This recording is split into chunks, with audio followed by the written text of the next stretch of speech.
नमस्कार दोस्तों, मैं अभिषेक प्रकाश। चैनल में आप सबका फिर से स्वागत है।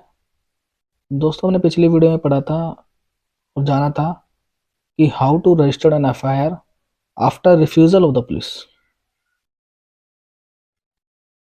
तो आज हम जानेंगे कि हमारी क्या क्या ड्यूटीज रहती है जब भी हम ऑफेंस कमिट होते देखते हैं। तो कई लोगों को ये लगता है कि अगर कहीं पे कोई ऑफेंस कमिट हो रहा है और उसकी सूचना अगर हम पुलिस तक नहीं पहुंचाते तो हमारी कोई ड्यूटी नहीं है।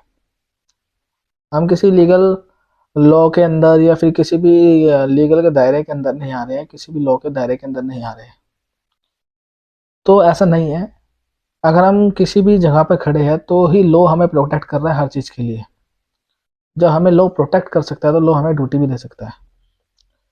तो काफ़ी सारे लोगों को ये नहीं पता रहता है कि हमारी लॉ के प्रति क्या क्या जिम्मेदारियां हैं, कानून के प्रति हमारी क्या क्या जिम्मेदारी है जो हमें एक अच्छे नागरिक होने के नाते निभानी चाहिए। अब एग्जाम्पल के तौर पर समझते हैं, जैसे हम किसी रास्ते से जा रहे थे, वहाँ पे कुछ लोग ऑफेंस कमिट कर रहे थे। ऑफेंस मतलब अपराध कर रहे थे और हमने देखा कि वो अपराध जो है कॉग्निजेबल ऑफेंस है। कॉग्निजेबल ऑफेंस का मतलब ये होता है जो संगीन अपराध होते हैं, संगीन अपराध है। और उसके बावजूद भी हमने उसके प्रति जो है इग्नोरेंस रखी, छुपाने का, इंफॉर्मेशन को छुपाने का काम किया। और ऐसा हो सकता था कि अगर वो इन्फॉर्मेशन हम पब्लिक तक, पुलिस तक पहुंचाते तो वो पुलिस की बहुत ज़्यादा हेल्प हो सकती थी, जो कि हम कहते हैं कि प्रथम सूचना दे सकते थे। लेकिन हमने अपने डर के कारण या फिर हम लफड़े में क्या पड़े जानबूझ के कारण हमने उस चीज़ को छुपा लिया और वो इन्फॉर्मेशन हमने देने से बच गए। लेकिन सेक्शन 39 का, सीआरपीसी का जो सेक्शन 39 है वो ये कहता है कि पब्लिक भी ड्यूटी बाउंड है। कोई भी ऑफेंस अगर कहीं पे हो रहा है तो उसकी इन्फॉर्मेशन पुलिस तक देने तक के लिए तो पब्लिक ड्यूटी बाउंड रहती है। ऐसा नहीं है कि पब्लिक की कोई जिम्मेदारी नहीं होती। अगर हम वहाँ पे अपनी ड्यूटी को सही तरीके से नहीं निभाते हैं, अगर हम इन्फॉर्मेशन सही तरीके से नहीं पहुँचाते या इन्फॉर्मेशन पहुँचाते ही नहीं है और अब जानबूझकर हमें पता है कि हम ये गलत कर रहे हैं, हमें पहुँचानी चाहिए, और जानबूझकर अगर हम ये गलती करते हैं तो अंडर सेक्शन 176 के अंदर हम भी उसके दोषी पाए जाते हैं। अगर हम वन सेक्शन 39 सीआरपीसी की जितनी भी प्रोविजो है, कॉग्निजेबल ऑफेंसेस है क्या है, हमारे सामने अगर कोई बंद क्रिएट हो रहा है, अगर हम उस सेक्शन 39 सीआरपीसी की गाइडलाइंस को फॉलो नहीं करते हैं, प्रोविजंस को फॉलो नहीं करते हैं, तो हम 176 आईपीसी, सेक्शन 176 आईपीसी के तहत वर्चुअली कमिट कर लेते हैं उस ऑफेंस को अपने प्रति। Then it is our responsibility, अगर कहीं भी कोई ऑफेंस कमिट हो रहा है तो उसकी प्रथम सूचना पुलिस को अवश्य दे, अपनी जिम्मेदारी जरूर निभाए। स्टेट में अगर हम लोग रह रहे हैं तो स्टेट में हमारी जिम्मेदारी बनती है कि स्टेट को स्टेट फॉरवर्ड करने का काम भी हम करें, अपराध मुक्त बनाने का काम भी हम करें और पुलिस की ज़्यादा से ज़्यादा हो सके मदद करें।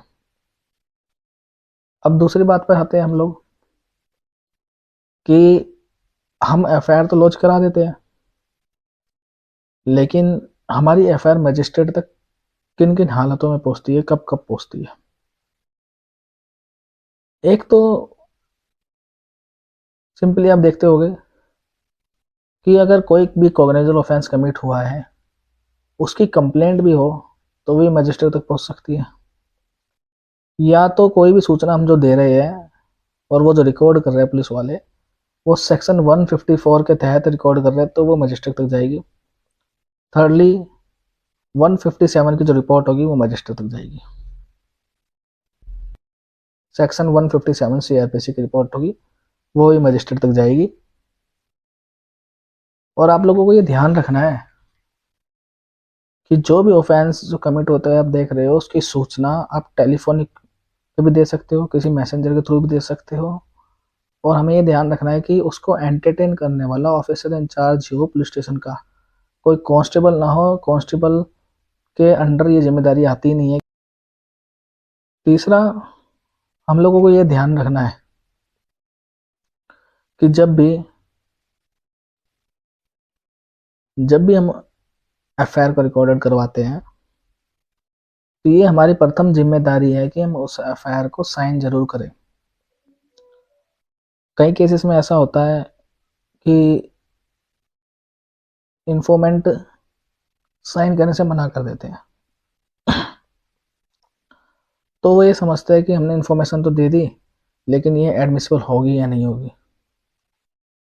साइन नहीं करने से वो वर्क सेक्शन 180 आईपीसी के सेक्शन 180 के तहत ऑफेंस कमिट करते हैं। तो ये हमारी जिम्मेदारी है कि हम साइन करें। पुलिस आपको तंग करने के लिए नहीं है, पुलिस सिर्फ आपसे मदद मांगती है। दूसरा, साइन आपने अगर एफआईआर को नहीं किया है तो इसका मतलब ये नहीं कि वो एडमिसिबल नहीं होगी, वो फिर भी लगेगी। उसकी वैल्यू कम नहीं हो जाएगी आपके साइन नहीं करने से। और सबसे महत्वपूर्ण बात यह है कि अगर आपको जीरो एफआईआर के बारे में नहीं पता है तो जीरो एफआईआर जरूर करवाएं। अगर आप कहीं भी अननोन जगह से गुजर रहे हो और आपको लगता है कि ये तो हमारी जुरिडिक्शन के अंदर आता ही नहीं है, तो आप जीरो एफआईआर करवा सकते हैं। जीरो एफआईआर किसी भी पुलिस स्टेशन के अंदर हो जाती है। जब वो एफआईआर रजिस्टर्ड हो जाती है तो अलग अलग जगहों पे पहुंची जाती है, लेकिन जो ओरिजिनल कॉपी होती है वो मजिस्ट्रेट के पास पहुंचाई जाती है।